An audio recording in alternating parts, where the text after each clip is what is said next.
Now, today's Cowboys mailbag is powered by Magic Spoon cereal. Get $5 off your first order. Head over to magicspoon.com/Cowboys. That link will be in the comments section, and it'll be in the description.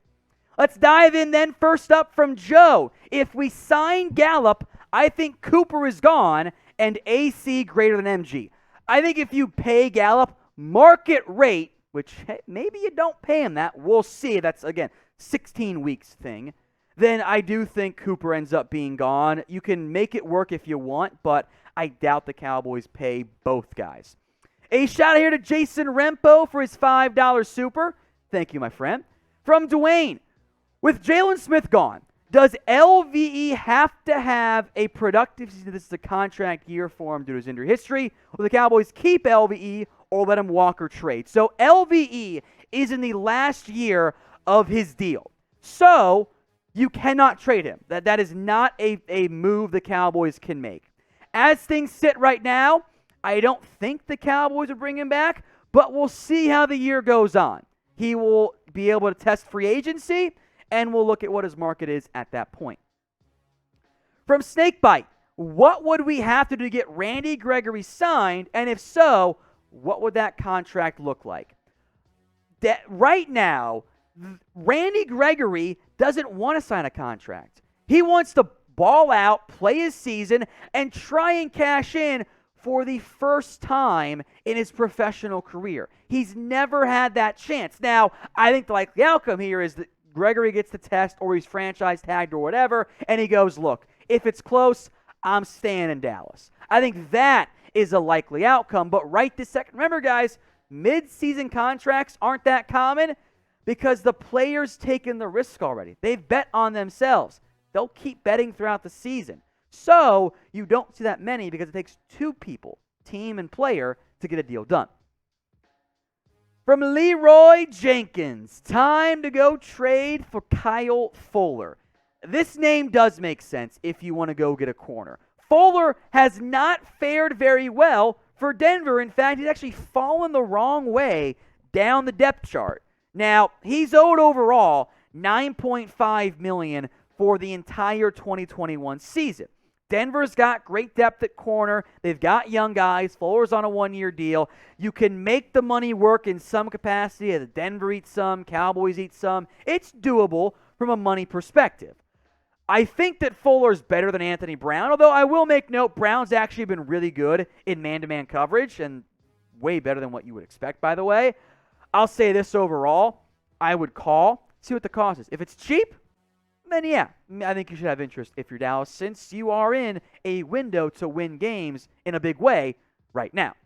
Now, NFL trades don't happen very often. We always overlook that. So I want you to make your predictions for me in today's comment section.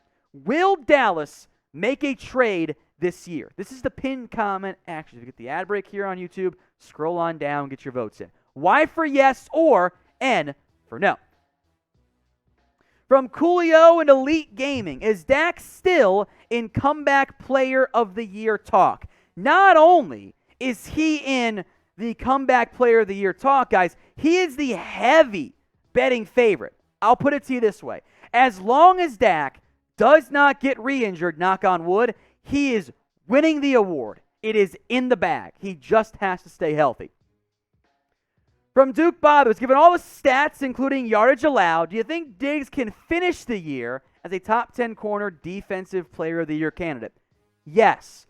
Factoring in the yards, he still has 7 interceptions. I think, and I don't recall the same conversation going down around Xavier Howard in 2020, but it's the exact same thing.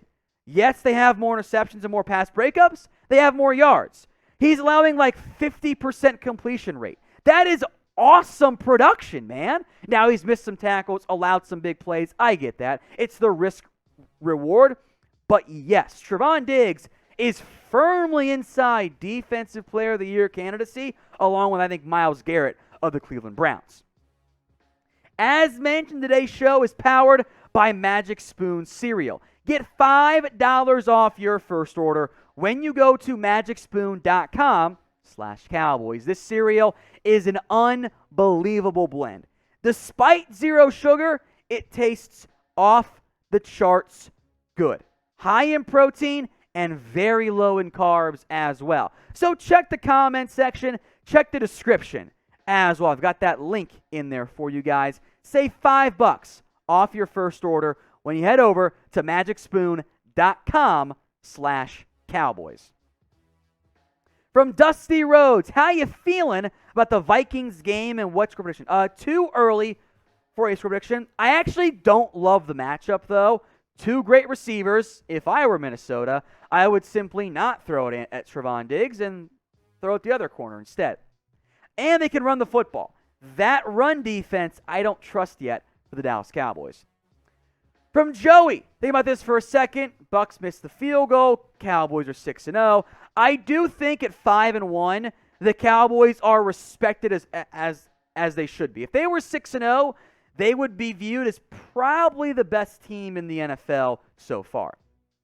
From Wet Feet, is La'el Collins practicing? He is back with the team. It's the bye week, so there's really not practices. But yes, he is back with the Cowboys. His suspension is over. From Bo Beans, do you see us giving up our first rounder for the annual star player on the market gets into the Cowboys at the deadline? Probably not. I think the only potentially available guy I would do that for is Quinn Williams. But in general, you don't often see the annual star player get dealt. We all recall the Jamal Adams, Earl Thomas saga after all. From Nightmare DC for Life, who do you think is our best run defender on the interior D-line? Maybe Brent Urban? He does the dirty work, so the stat sheet isn't there, but he is a very good player at what he does, absorbing double teams, freeing up your linebackers. I'd lean towards Urban, maybe Carlos Watkins next, and I think Odighizuwa is better as a pass rusher right now than a run stopper. I didn't think he played that great against the Patriots. So I want you guys now to rank the Cowboys among all the NFL teams. Are they 1, 2, 3, 4, 5, 6, 7, whatever you think? Let me know in the comment section. From Bo, should we trade for Clelin Ferrell from the Raiders? Do you need him? Like, your boost coming at defensive end is going to be DeMarcus Lawrence. He's not better than Randy Gregory. Like, he's at this stage, he's probably not that much better than like a Bradley and I. Would you rather have a Nye or Ferrell? And it's a Nye and a draft pick or Ferrell. If Ferrell's super cheap, we can have that conversation, but with Tank coming back soon, I would rather just use Parsons at edge if you need one of those guys. Steph Curry asking about Whitney Merciless, so a very similar conversation here. This time it's a veteran. I don't think he's that great. I think he's maybe a bit better than Terrell Basham, but you've paid Terrell Basham. You've got young edges. So if there are injuries, then I've got totally different interest in Merciless and Clelin Ferrell. But right now, I think you say pass. Tristen Brown, keep 2, cut the rest. Parsons, Gregory, Tank, and Osa.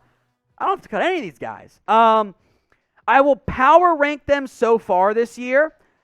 Gregory's 1, Parsons 2, Osa 3, Tank in large part because of the injury, unfortunately, is down there at number 4. But get your votes in. I guess you guys rank them too if you want. I think Gregory has played so well, even if the stat sheet does not show it.